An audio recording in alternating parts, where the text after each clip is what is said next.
She worked in his restaurant for 2 years. She knew his table. She knew his coffee order. She knew, without being told, that when the man at table 4 set down his glass and did not pick it up again, the meeting was about to end. She had memorized everything about him that a person could learn from a distance, from 10 feet and a tray in her hands and eyes that she trained to look away at exactly the right moment. And in 2 years, 3 months, and 11 days, he had never once learned her name. Not once. Not a glance, not a nod. Not the basic human acknowledgement that she existed in the same room as him. She was furniture. She was atmosphere.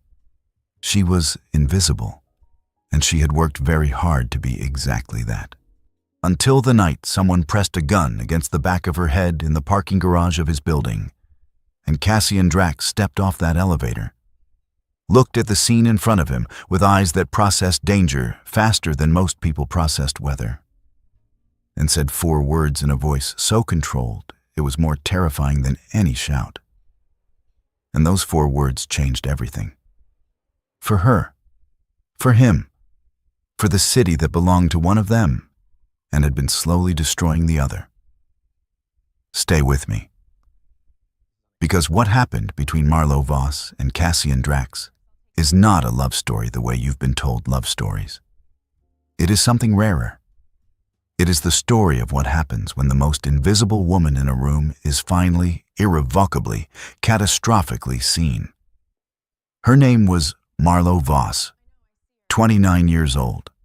5 feet 4 inches in black work shoes she had resoled twice because she could not justify buying new ones. She had dark hair she wore pulled up every night she worked, and a face that people in New York City described, when they described it at all, as nice, not beautiful. Not striking. Nice. The face of a woman you look through while she refills your water.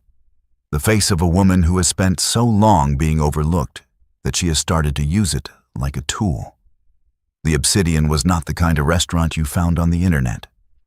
It occupied the 32nd floor of a private building in Lower Manhattan, behind a door with no sign and a front desk that did not take reservations from people who needed to ask for them. You came to the Obsidian because you had been brought here by someone who already belonged. The clientele was the particular variety of powerful that does not need to announce itself. Marlo knew all of them, not by name. She was careful about names. But she knew their habits the way a naturalist knows the behavior of animals in an environment. The man at table 2 who sent his second course back not because the food was wrong, but because he needed the reassurance of being accommodated. The woman at table 6 who ordered sparkling water and let it go flat before drinking. The men in the corner who spoke at the precise volume of people who have information worth concealing and are confident enough in their surroundings to discuss it anyway. Survival had always been her art form. She had been practicing it since before she understood that was what she was doing. The debt was her father's, and the debt was her life. His name was Patrick Voss. He was not a reckless man. He was meticulous, in fact, the kind of man who kept a green ledger notebook in the kitchen drawer and wrote every expense in pencil so he could correct himself if he was wrong. He had one rule: borrow only what you can repay. He followed that rule until the diagnosis, and then the treatment, and then the second opinion, and then the bills that arrived in such volume and with such weight that calling them bills felt inadequate. Because bills are things you pay, and these were something closer to a tide. He borrowed from people he should not have borrowed from because there was no one else left to borrow from. He died 3 years ago. The debt remained. Preston Harlow had told her he would handle it. At the time, she had believed him. And at the time believing him had felt like the most reasonable thing she had ever done. Because Preston was her fiancé and her future, and the version of her life that was supposed to be better than everything that had come before. He said the creditors were paid. He said she did not have to worry. 6 months later, he was gone. He took her savings account and 3 years of her trust and a gold-faced watch her father had given her that was worth nothing to anyone in the world, except everything to her. He was gone and the debt was not paid, and she had learned on a Tuesday that Preston had sold it. Had sold her father's debt to a different set of people with different methods and a different appetite for collection, and had pocketed the difference. She had learned this on a Tuesday. She went back to work on Wednesday.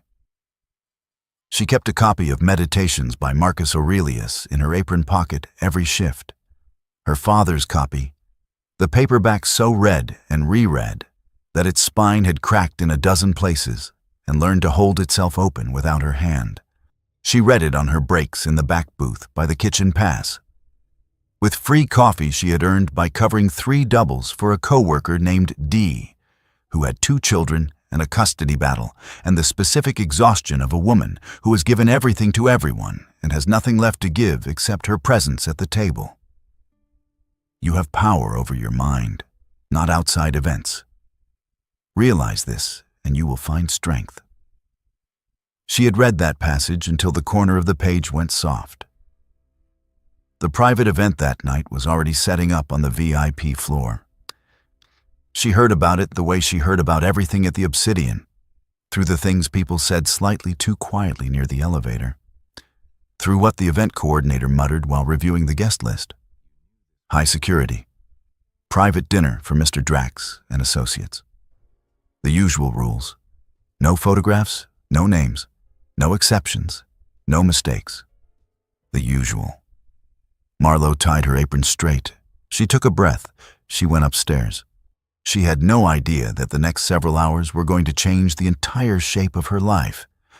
She had no idea that before the night was over, the most dangerous man in Manhattan was going to learn her name. And she had absolutely no idea that in a black car 3 blocks away, idling at a red light, her past was already moving toward her. The VIP floor smelled like money.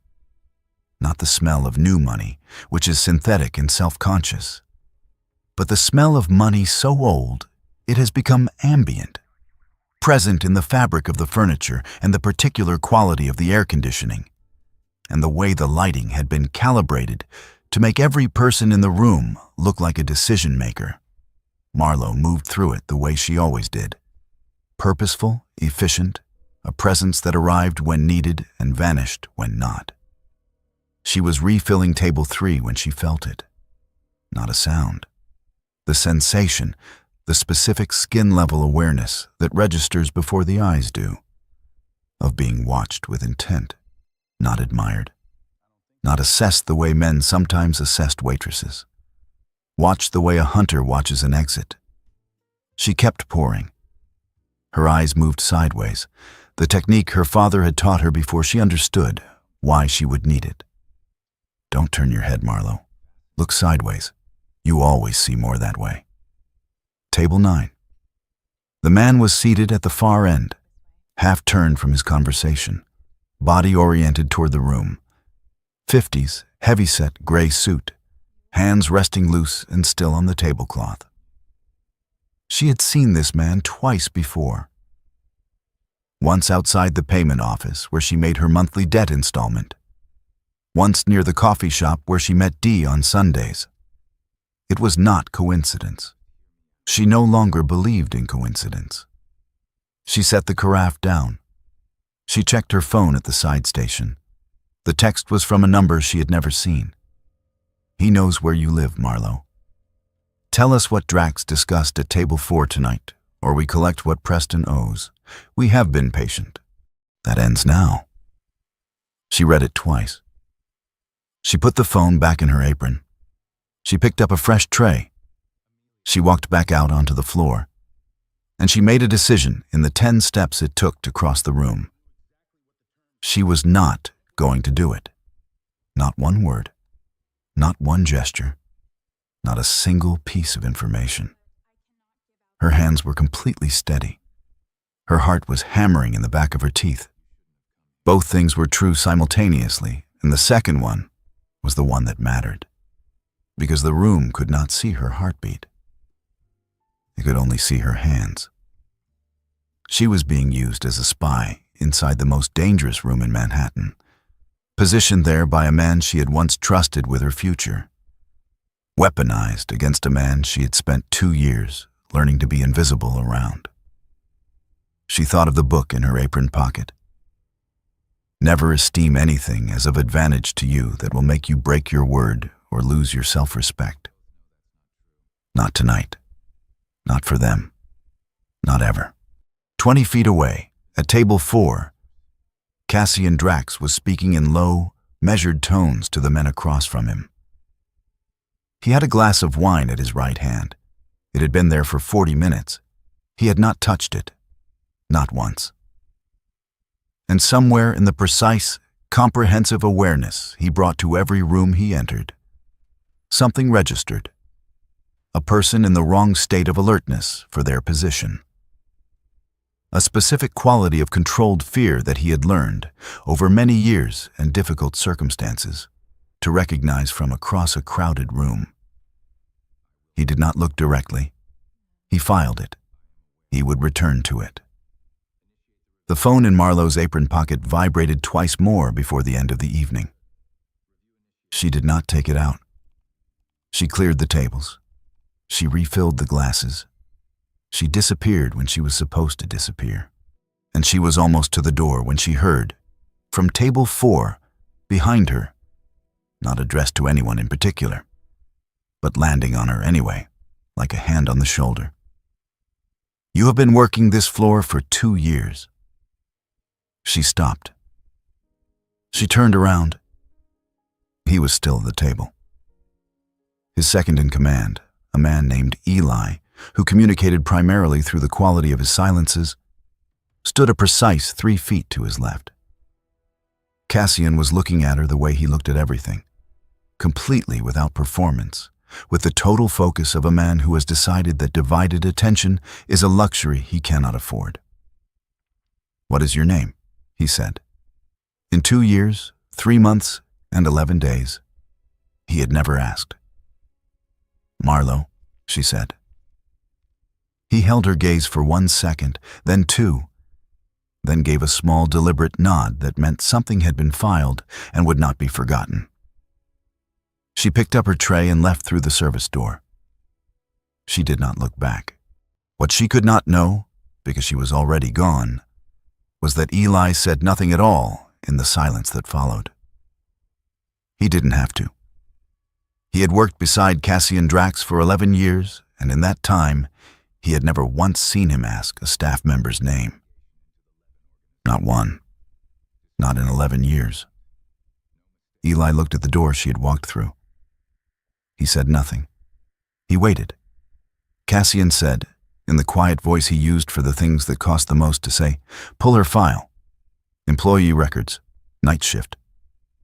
The woman called Marlowe. "Standard review?" Eli asked. A pause that lasted exactly 1 second too long. "Yes," Cassian said. Eli noted the pause. He did not mention it. He pulled out his phone and began. The file arrived at 7:40 the following morning. Cassian read it standing at his desk, jacket already on, coffee cooling behind him on the credenza. He read it once quickly. Then he read it again slowly. Marlowe Ann Voss. 29.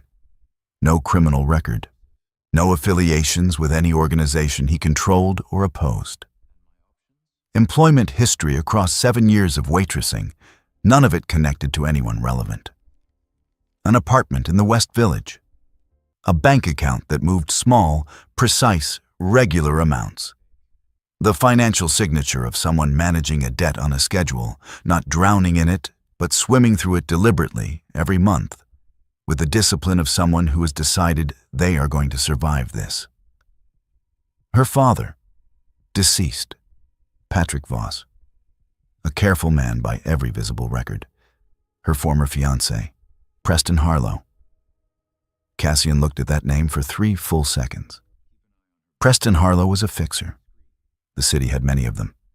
Men who moved small problems for medium money, connective tissue between larger operations, useful and disposable in equal measure.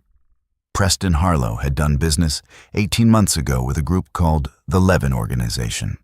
The Levin Organization had been making quiet, persistent moves against Cassian's territory for 2 years. He set the file down.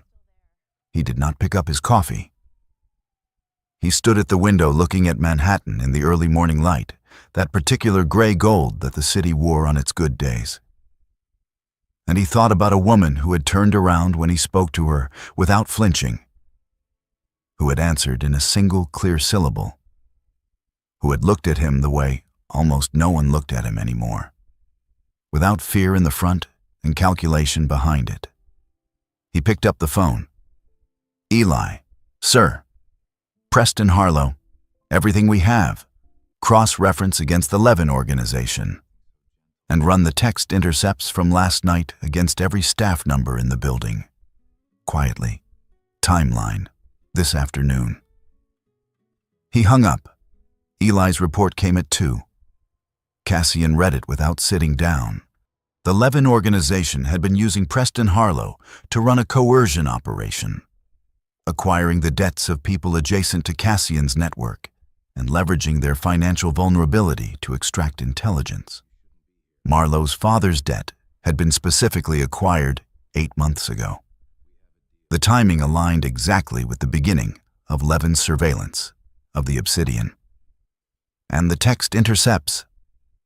A Levin-controlled number had sent 41 messages over 8 months to a recipient inside the building. The recipient was her. Not one reply, not to a single message, not one open, not one acknowledgement.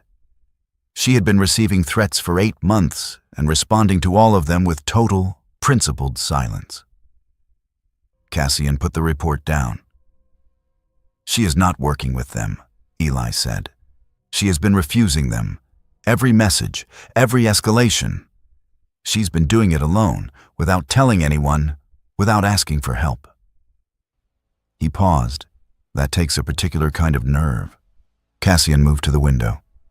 "She is in danger," he said. "Yes. She does not know how much. Probably not." He stood looking at the city. "Put a car on her building? Discreet. She will find it. When she does, let her come to you. Don't lie to her. Tell her only that she is not alone. That is enough for now." He turned from the window. "The man at table 9, he said. "Who does he work for?" "Already running it," Eli said. "Of course you are," Cassian said. He put on his jacket.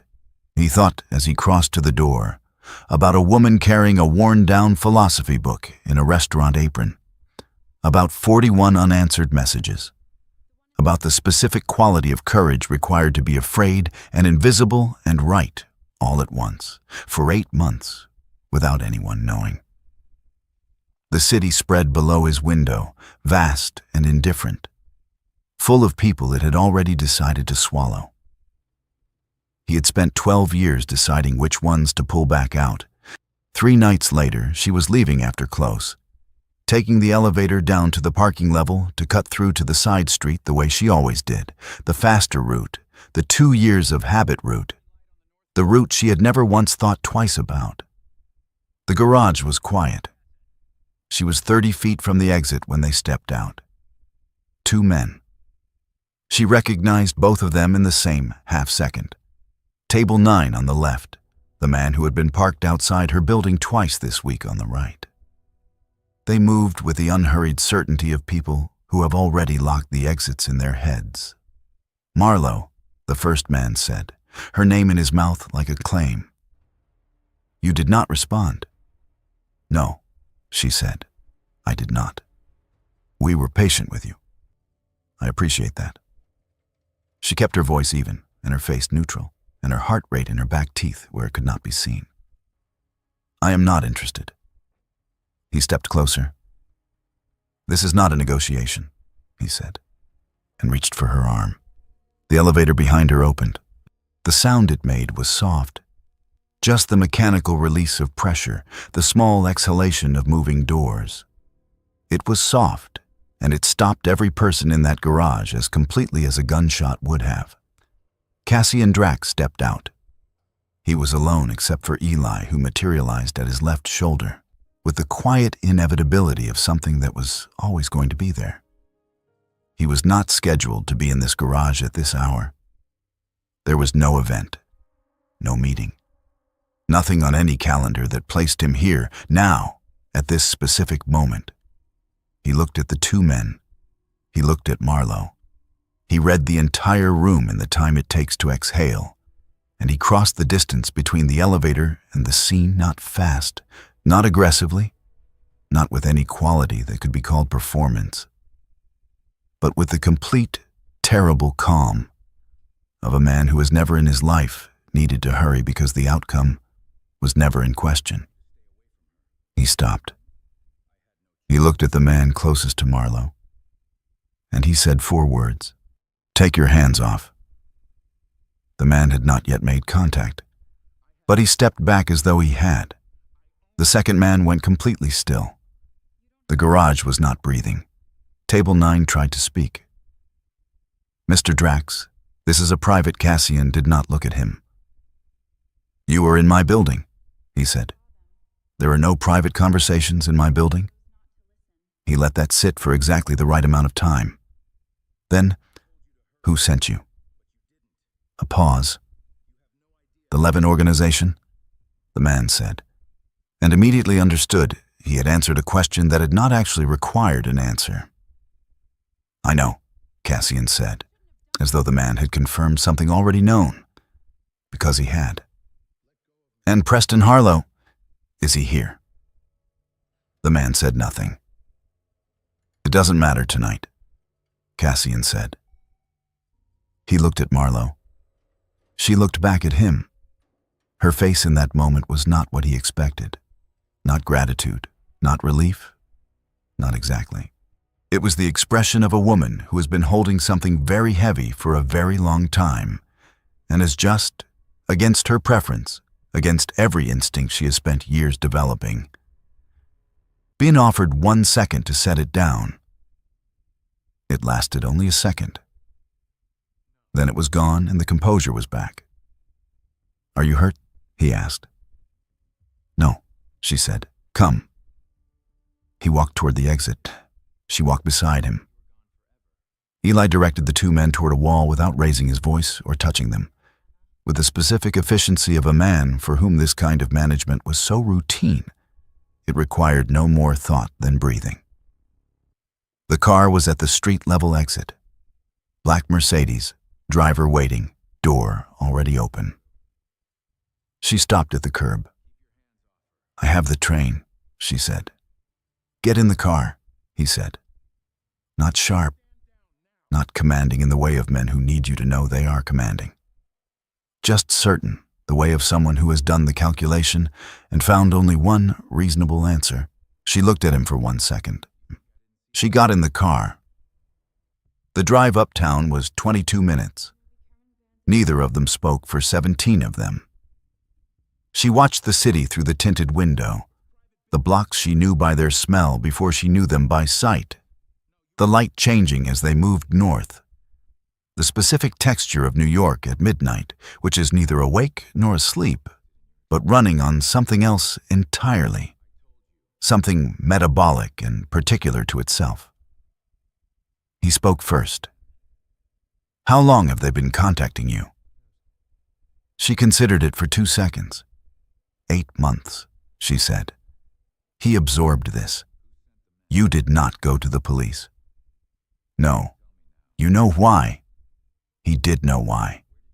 The debt was tied to her father's name in a way that would look, on the surface of any paperwork, like affiliation. Preston had insured this. Insurance against her becoming inconvenient. "You should have told someone," he said. "Tell who?" she said, and there was no bitterness in it. Just the honest weight of the question. "The manager, the police, you. I did not know you knew my name until 3 days ago." Something moved through his expression, briefly, gone before it could be identified. "Fair," he said. The car stopped in front of her building. She reached for the door. Marlowe. She stopped. She did not know exactly why. The specific weight of her name in his voice, the way it landed like something he had been thinking about rather than something he had just decided to say, made her stop. "You did the right thing," he said, not answering them. That was the right thing. She looked at him. "It was expensive," she said. "Yes," he said. "It usually is." She got out of the car. She went upstairs. She sat in her apartment with the lights off and the book in her lap and tried to read and could not make the words connect to meaning. Outside her window, the Mercedes sat at the curb for 10 more minutes before pulling away. Across the street, a gray sedan she had noticed 2 mornings ago sat in exactly the same position it had been in yesterday. She had not mentioned it to anyone. She had not decided yet what it meant that she had not mentioned it. She closed her eyes. She thought about 4 words. She thought about the way he had said them. Not loud, not theatrical. With the specific register of a man for whom certainty is not performance, but fact. She thought about the way the room had gone silent when those words landed. She told herself it meant nothing about her specifically. He would have done that for anyone. She told herself that. She knew it was not entirely true, but she was very good at carrying 2 things at once, and this was just one more thing to carry, and she was tired, and she let herself sleep. She found the car on the 3rd morning. Gray sedan, same position, same angle, condensation on the inner windshield despite the dry weather, which meant it had been occupied long enough to matter. She stood at her kitchen window with her coffee mug, and she looked at it, and she thought about the particular kind of man who would arrange something like this and not mention it, who would make a decision to protect someone and then leave that person the dignity of discovering it on their own terms rather than announcing it as a demonstration of power. She texted the number on Eli's card, which she had been carrying in her coat pocket for 3 days and telling herself was purely practical, a number to call in an emergency, nothing more. "The car outside my building," she wrote. "Is it yours?" 11 minutes passed. "It is there because Mr. Drax asked for it. You are not obligated to acknowledge it." She set down the mug. "Tell him I can take care of myself," she typed. Eli's response was immediate. "He knows. He finds it peaceful anyway. You can take that up with him directly if you prefer." She stared at the screen for a long time. She did not type again. The car stayed. She went to work. She thought, walking to the subway, about the word peaceful. Not necessary. Not protective. Peaceful. The word a person chooses when they are telling you something true about their interior life and have decided, perhaps without intending to let it show. He called 4 days later. Her personal number, which meant the file. She already knew this. It should not have meant anything, and it inconveniently did. "I would like to offer you a different position," he said. "Better hours, less exposure, the same pay." "I do not need a different position," she said. "I know." "Then why are you calling?" A pause. The pause of a man who does not explain himself, in a situation that has specifically requested explanation. "I need the peace of mind," he said. "Humor me." She looked at the book open on her kitchen table. "I will come in," she said. "To say no in person." "I would expect nothing else," he said. Something in that made her pause. She went in. His office was on the 41st floor, above the club, above everything visible from the street, in a part of the building that required a private key to access from the elevator panel.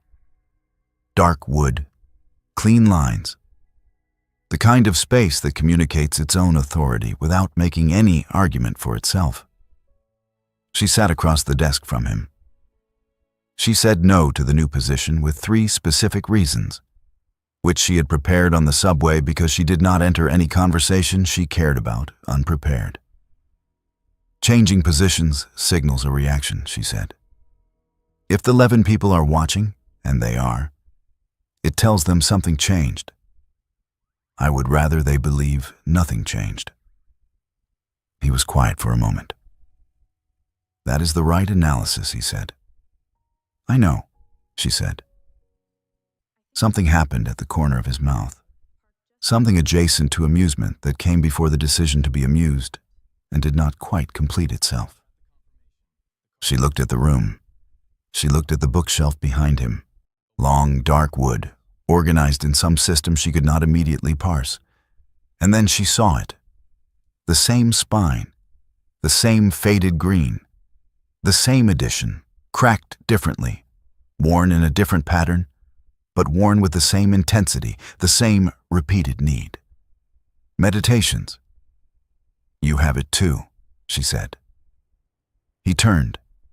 He looked at the shelf the way you look at something that has been in your peripheral vision so long it has stopped requiring attention. My sister gave it to me, he said, when I was 32. She paused. She underlined her favorite passages. He paused. She was better at it than I am. Marlowe heard the past tense. She recognized it the way you recognize a wound on someone else, by the specific quality of care they take around a particular subject. She did not ask. My father gave me mine, she said instead. He wrote in pencil, so he could correct himself if he was wrong. She paused. He never corrected anything, but he liked knowing that he could. He looked at her with the same complete, undivided attention she had noticed in the restaurant and the garage and the car. When this man looked at you, he was not also thinking about something else. He was entirely, uncomfortably, gratifyingly present in the looking. What did you underline? He asked. She opened her copy. When you wake up in the morning, she read, tell yourself, the people I deal with today will be meddling, ungrateful, arrogant, dishonest, jealous, and surly. He raised an eyebrow. That is the one you chose. It does not end there, she said. It ends with, but I have seen the beauty of good and the ugliness of evil, and I have recognized that the wrongdoer has a nature related to my own. Not the same blood or birth, but the same mind, possessing a share of the divine. She looked up. He wrote it first thing every morning, she said. So he would remember that the people who frustrated him were still people, still worth treating with dignity, even the ones who made it difficult. He sat with that. She watched him sit with it, watched something move through his expression that was not managed or strategic, but genuine and private and slightly too large for the container he was trying to keep it in. Which part did your father underline? He asked. She turned to the page. She held the book out across the desk, and he leaned forward, just enough to read it. It is not death that a man should fear. He should fear never beginning to live. He was quiet for a long time. She did not break the silence. They talked for 38 more minutes after that. About the book and about what it meant to carry a philosophy into a life the philosophy was never designed for. About her father, briefly, with the care she always brought to that subject. About his sister, even more briefly, the word Wren spoken once, and then not again. And she noticed the specific way his jaw changed when he said it, and she understood without being told that this was a wound that had not closed and might not close, and she would not press on it. She left without a new position and without a stated reason to return. But in the elevator going down, she was already forming a question about a passage she had wanted to ask him about and hadn't. She was already imagining the next conversation. Stop, she told herself. I know, she told herself back. I know. Over the 2 weeks that followed, it became a thing without a name, which was the only kind of thing either of them could afford to have. He called with updates on Preston, which was the official reason, and it was a real reason. And there was always something after the real reason that neither of them pretended was not there. She gave him information she observed at the club. A shift in the dynamic at table 9. A guest who arrived early to events running and watched the entrance instead of the room. Patterns that his security team had not cataloged because they had not been looking with her specific quality of attention. She was useful. He told her so plainly without dressing it up. She appreciated that. But he kept calling after the useful part was done, and she kept answering. One evening, she was on the bench by the East River, the one that faced the bridge, her bench, the one she went to when she needed to be outside her own head, but not fully inside the city either. And he called, and they talked about the river and whether cities were easier to love when you loved them or when you had given up expecting anything from them. She said she had done both. He said he had never done the first. "You do not love it," she said. "The city." "I run it," he said. "That is not the same thing." "No," she agreed. "It is not." A pause. "Do you?" he asked. "Love it." She looked at the bridge, the light on the water, the silver and gray of New York at the hour when the day is done, and the night has not yet fully committed. "I love what it lets me disappear into," she said, which is maybe not the same as loving it either. He was quiet. "You should not have to disappear," he said. She did not answer that. There was no answer to it that had not cost her something she was not ready to spend. She said good night. She walked home. She sat with the book in her lap and did not open it. 2 days later, Eli said to Cassian, in the precise voice he used for observations that required delicacy, "The last time I saw you smile, sir, your sister was still alive." Cassian did not answer. He looked at the door to his office that Marlowe had walked through 40 minutes ago. He looked at it for a long time, and Eli, who had watched this man build walls around himself for a decade with the patience and precision of a master architect, waited. Preston came back on a Thursday. He walked into the Obsidian through the front entrance in the early evening like he owned the air he moved through. He gave a name at the host stand that was not his. He was shown to a table. He ordered wine he did not drink. He spent 40 minutes watching the room and the staircase. At 8:47, he sent a text to 11 organization coordinator. "He is here tonight. Private floor. She's working upstairs. I can make this happen. The materials are ready." He waited. What Preston had prepared had taken 3 weeks to build. Fabricated screenshots of text conversations, her number and 11 contact number, the exchanges constructed to look like 8 months of deliberate intelligence sharing. Edited audio fragments from intercepted club communications that placed her voice adjacent to discussions she had never been part of.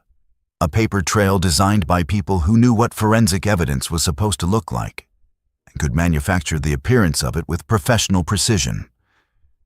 He had built it because she had refused to cooperate. He had identified her 2 years ago as the perfect instrument. Invisible inside Cassian's operation, financially vulnerable, emotionally isolated. A woman who had no one to run to and every reason to want her situation to change. He had engineered the debt acquisition specifically. He had been patient. And she had refused him every single time, 41 times. With total principled silence, and now he was going to make it look like she hadn't. He went upstairs at 9:50 in a borrowed server's uniform. He moved through the periphery of the VIP floor until the moment he chose. The room was at its quietest. Marlowe was at the far end of the main table, clearing the dessert course. Preston walked in from the service entrance. Marlowe felt it before she saw it. the specific wrongness of something that does not belong entering a room, registering on her skin before it registered in her eyes. She turned. Their eyes met across the length of the room. Everything she had built, every layer of composure and control and managed invisibility, held. She felt it holding the way you feel a dam in a flood, present, straining, doing its job against enormous pressure. Preston smiled. He crossed to the center of the room.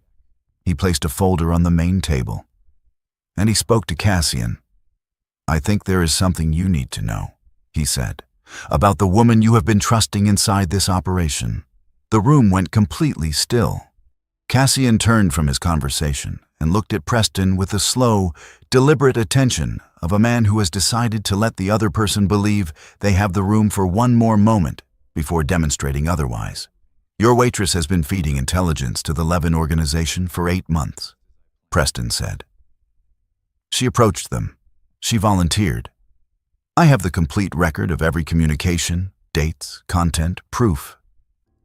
He pushed the folder forward. Cassian looked at it.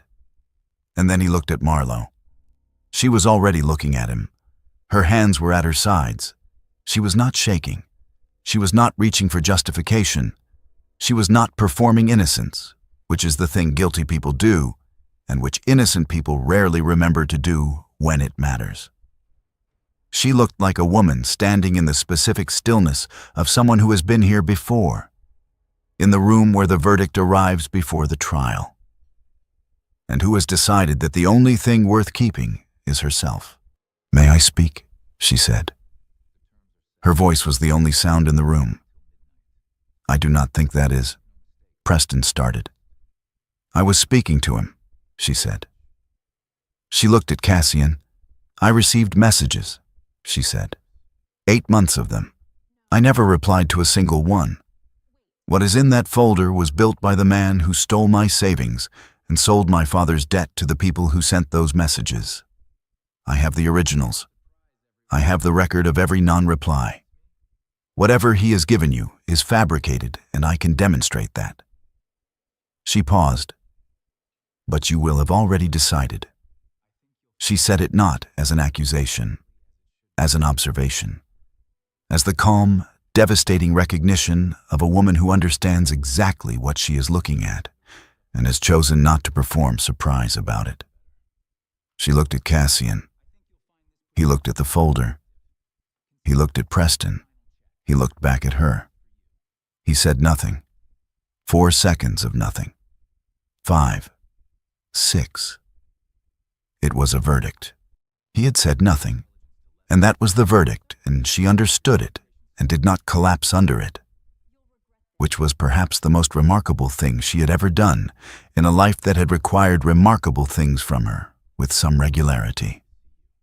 She reached for her apron. She untied it in 2 clean movements. She set it on the table beside the tray. She took her father's book from the apron pocket, the book she had carried every shift for 2 years, and she held it in her hand. She looked at Cassian one more time. He had not spoken. "Okay," she said, quietly, to him and to no one else. She walked out. The doors closed behind her. In the room, Preston reached toward the folder. Cassian's hand came down flat on top of it. Not a strike, not a grab. A placement, flat, deliberate, final. Preston did not speak. The room did not speak. Eli, standing 3 feet from Cassian's left shoulder, looked at his employer's hand on the folder and understood several things simultaneously, all of which he would act on the moment he was alone. The street outside was cold. Marlowe walked 4 blocks before she registered she was not going anywhere specific. She stopped at a crosswalk and stood while the light cycled twice without crossing. She did not cry. She was not going to cry in the middle of a Manhattan sidewalk. She had not cried in a long time, and she was not going to let Preston Harlow be the thing that broke that streak. She went home. She sat in her apartment at 3 in the morning with the light off and the city going quiet outside and she read Marcus Aurelius until the words stopped connecting to meaning, and then she kept reading anyway.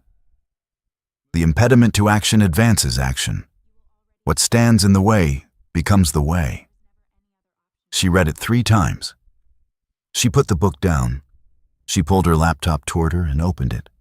She had 8 months of archived messages on a backup drive. Every single one of them. Because something in her had understood from the beginning that they might someday need to be evidence. She opened the archive. She opened the metadata reader. She started working. She worked until 5 in the morning. What she found was this. The device signatures on the fabricated screenshots Preston had submitted did not match any device she owned or had ever used. The timestamps had been algorithmically generated, not recorded. The audio fragments were spliced at the sample level, detectable if you knew where to look. And she knew exactly where to look because she had spent 7 years managing a debt with the precision of someone who could not afford to make errors. And she had developed along the way the kind of forensic financial mind that sees the architecture of a lie the way other people see the surface of a truth. She saved everything to a USB drive. She held it in her palm. She sat with it until the light changed outside and the city began its morning sounds. She did not know, sitting there, that 18 hours ago, Eli had put a different folder on Cassian's desk. She did not know what was in it. She did not know what Cassian had done with the 12 hours since reading it. She only knew that the truth existed and that she had it, and that she was going to do something with it. She put the USB drive in her pocket. She got up. She made coffee. She had not yet decided what came next. But she had decided, which was always the beginning of everything. The folder Eli put on Cassian's desk at the night of the betrayal contained the complete forensic analysis of every piece of evidence Preston had submitted. The device signatures on the fabricated screenshots did not match Marlowe's phone or any phone she had access to. The timestamps were algorithmically generated. The audio fragments were spliced. Beside the analysis of the fabrication was the complete record of the real messages. 41, 8 months. Every one of them sent to her number. Not one of them answered. And at the bottom of the folder, in Eli's precise handwriting, 3 sentences. She told you the truth tonight. She has been telling you the truth for 8 months in the only way available to her. By saying nothing to the people who threatened her and saying nothing to the people who could have helped her, because she did not know yet that help was possible.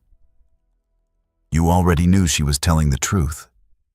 You chose the folder over what you already knew. Cassian read it once. He turned it face down on the desk. He sat in his office for 12 hours. He was not working. He was doing the kind of interior accounting that has no external expression, that cannot be seen from the outside, that happens in the place behind the composure where the discipline cannot follow. He had looked at her across that room. He had seen her standing there, completely still, completely composed, not performing innocence, not begging, not doing any of the things guilty people do and some innocent people remember to do. He had seen all of it. He had known. And he had let 12 years of scar tissue make the decision. He had let the walls answer for him. That was not caution. That was a man who had spent so long protecting himself from the wrong things that he had stopped being able to recognize what actually needed protecting. He picked up the phone at 9 in the morning. Eli, sir. Preston Harlow. Full documentation to Rains tonight. Everything. Wire fraud, financial coercion across 17 documented victims, fabrication of evidence. Make sure her name is cleared in the documentation before his name appears in it. Already drafted, Eli said. There was a pause. Where is she? Cassian said. Her apartment. She has not left since last night. The light has been on. She is working. The detail, Cassian said. Still in position, Eli said. She found the car again this morning. Of course she did, Cassian said. He was quiet. Then, I am going to her. Eli said nothing, which was its own answer. What happened next happened before Cassian could reach her building. The Levin organization had monitored Preston's move the night before. They had drawn the only reasonable conclusion. She had been exposed. She had 8 months of their communication history, and she was now a liability. They sent 2 men to her apartment at 2 in the morning. Marlo was not asleep. She had not been asleep. She was at the kitchen table with the laptop and the USB drive, and the analysis she had been running for hours with the quiet, determined focus of someone who has decided that the truth is worth whatever it costs to prove it. She heard the lock. She was moving before she finished hearing it.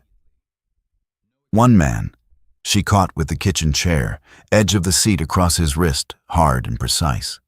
Not elegant, effective. She was in the hallway before he recovered.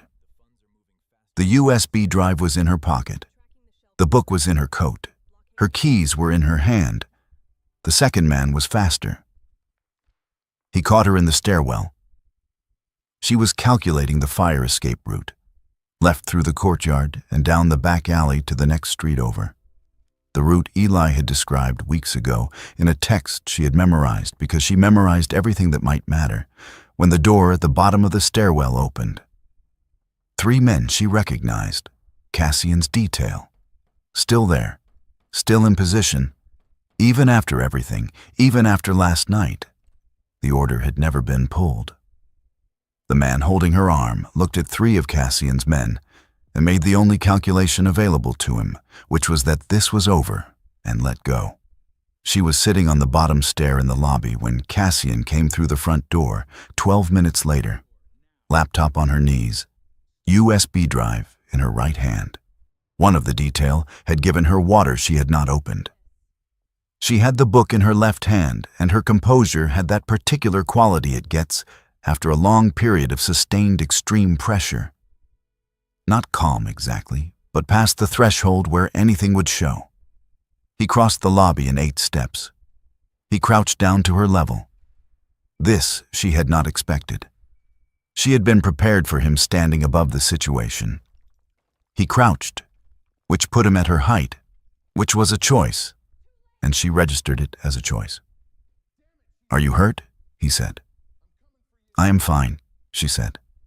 "Marlo?" "I have bruises on my arm," she said. "I am fine." He looked at her arm. His jaw changed in the specific way of a man containing something that would not be contained forever. "The file," she said. She turned the laptop toward him. "I had the archive. All 8 months, all 41 messages, device signatures intact, metadata clean. I ran a comparison against what Preston submitted, and the fabrication is visible if you know where to look." "I know where to look." He looked at the screen. He looked at her. "I know," he said. She went still. "Eli ran the same analysis before midnight last night," he said. "I have known since then." A beat. "Then why?" she started. "Because I needed to find you," he said, "to tell you that I was wrong." He held her gaze, and he did not manage it, or present it or frame it in any way that made it easier to say. "I had the evidence, and I had the analysis, and I still let you walk out of that room without saying your name. That was not caution. That was not discipline. That was a man who has spent 12 years letting his walls make his decisions. And that is cowardice with a better name." She looked at him. She let that sit. She did not forgive him in a sentence, which would have been too easy and too cheap and would have cost her something she had earned the right to keep. She sat with it. The lobby around them was quiet. The city outside continued its indifferent eternal motion. "Something he already knew," he said. "From the moment you said it, he already knew you were telling the truth, and he chose the folder anyway." She was very still. "That is the part I am asking you to accept an apology for," he said. "Not the investigation, not the caution. That specific moment when I looked at you and already knew and said nothing." She looked at him for a long time. She looked at the man crouching on the floor of his own building's lobby, not performing humility, but actually doing it in the way that is more difficult and more true. Then they went to finish it. Preston was brought to a private office in the building. A small room. No windows. The quality of finality in its atmosphere. Agent Raines was already there, Assistant United States Attorney, 11 months into 11 organization wire fraud case that had been waiting for exactly this package of documentation. The folder was opened. The fabrication beside the forensic analysis. The financial trail across 17 victims. The Levin structure 3 levels deep. Preston looked at the table. He tried the only thing he had left. "I can be useful," he said. "I know things. I do not need anything you have," Cassian said. His voice was even, and there was no heat in it, which was more final than heat ever is. "You used a woman whose father borrowed money to survive a terminal diagnosis and then died. You built your operation on that. You used his death as an instrument." He paused. "I hope the years are quiet enough for reflection. I understand that Meditations by Marcus Aurelius is available in the prison library." Preston was taken out. Raines watched him go with the expression of someone for whom this specific moment has been a long time coming. "Someday you will tell me how you compile documentation like this," she said. "No," Cassian said pleasantly. "I will not."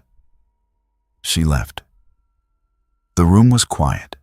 Cassian said to Eli, "The debt, her father's debt, all of it, every amount the Levin organization acquired. When the asset freeze completes, make sure it comes back to her, all of it, every dollar." Eli nodded. "Already in motion," he said. Cassian put on his coat. He knew where she would be. She was at the bench by the East River, the one that faced the bridge, the one she always came to when she needed to think, when the apartment felt too small and the city felt too large, and she needed something between them. The river, which did not care what you brought to its banks and moved whether you were watching or not. She had been sitting there for an hour when he found her. He came without announcement. He sat down beside her. Neither of them spoke. The city moved on the water. The bridge held its light in long, trembling lines across the surface. The air was cold and clear, the specific cold of late autumn in New York that sharpens the edges of things and makes the world precise. He put something on the bench between them. She looked down. His copy of Meditations. More worn than hers, the spine cracked deeper at the first 100 pages, the places you return to most. She picked it up.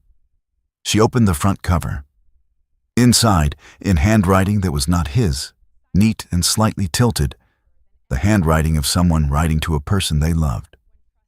For Cass, in case you forget how to be good at things that cost you everything. Wren. She looked at the name. She looked at him. He was looking at the river. "I was wrong," he said. He said it without framing it, without architecture around it, without the managed distance that powerful men bring to the things that cost them most to say. He said it like a fact, because it was a fact. "I let 12 years of scar tissue make a decision that I already knew the answer to. I looked at you, and I already knew, and I chose the folder because choosing the folder was easier than choosing the thing I actually felt." His voice did not change register. It did not waver. But she could hear the weight of it. The specific weight of an honest thing said in full by someone who has spent a very long time keeping honest things only partially said. "That was not caution," he said. "That was cowardice in the clothes of discipline.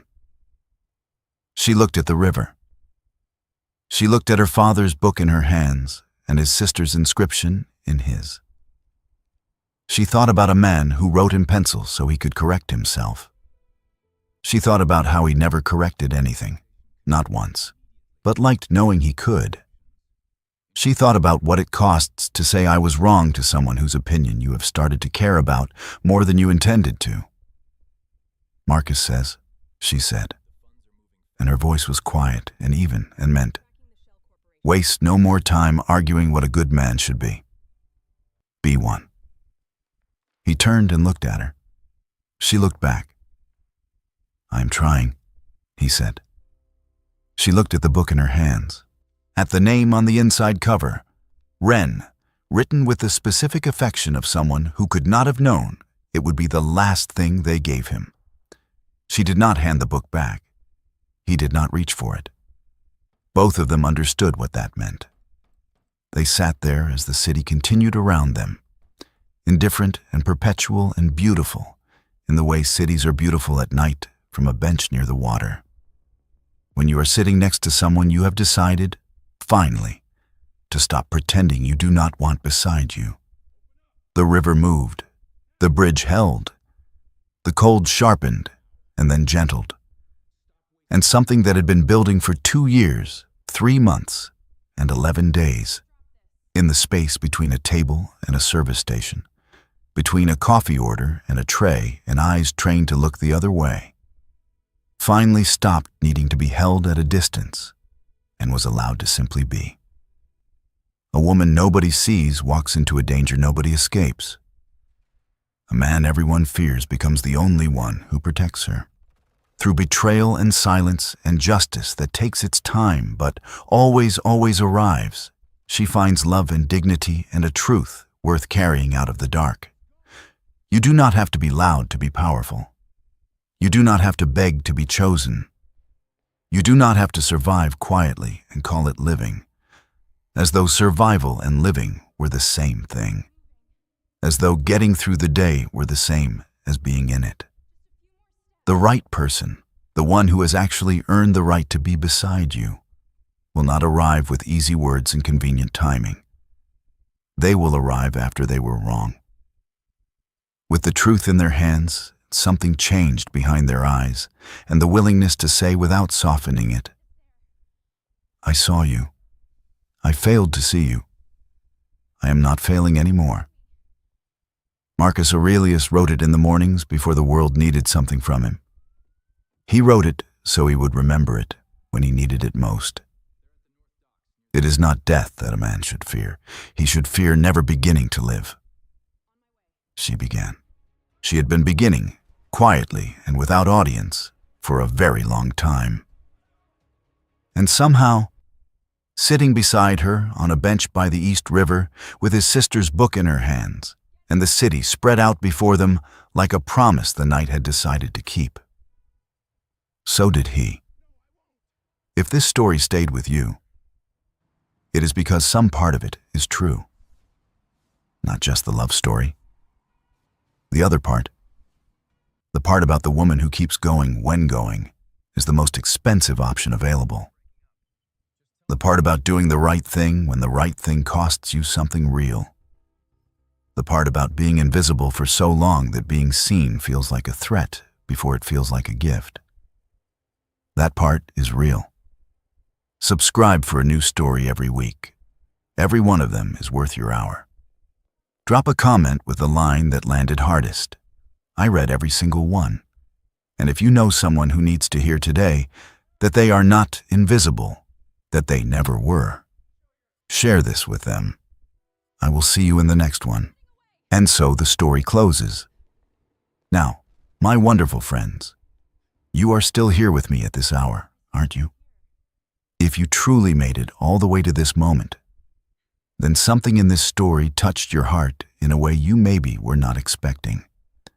And I want to sit with you in that for just a little while before we say goodbye.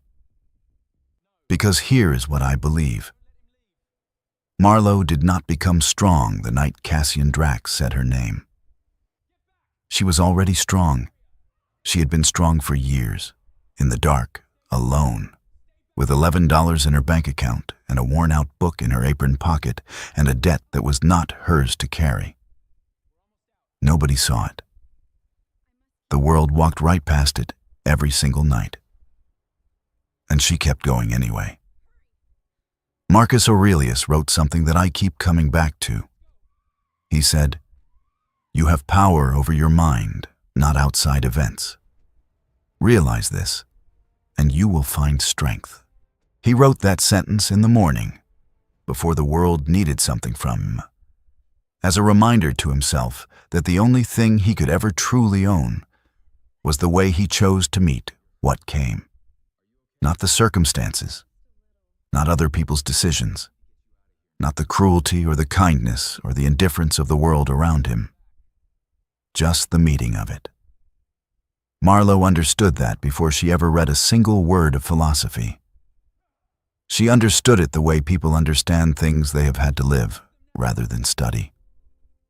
And I think if you are still here right now, so do you. Maybe you have been the woman no one looked at.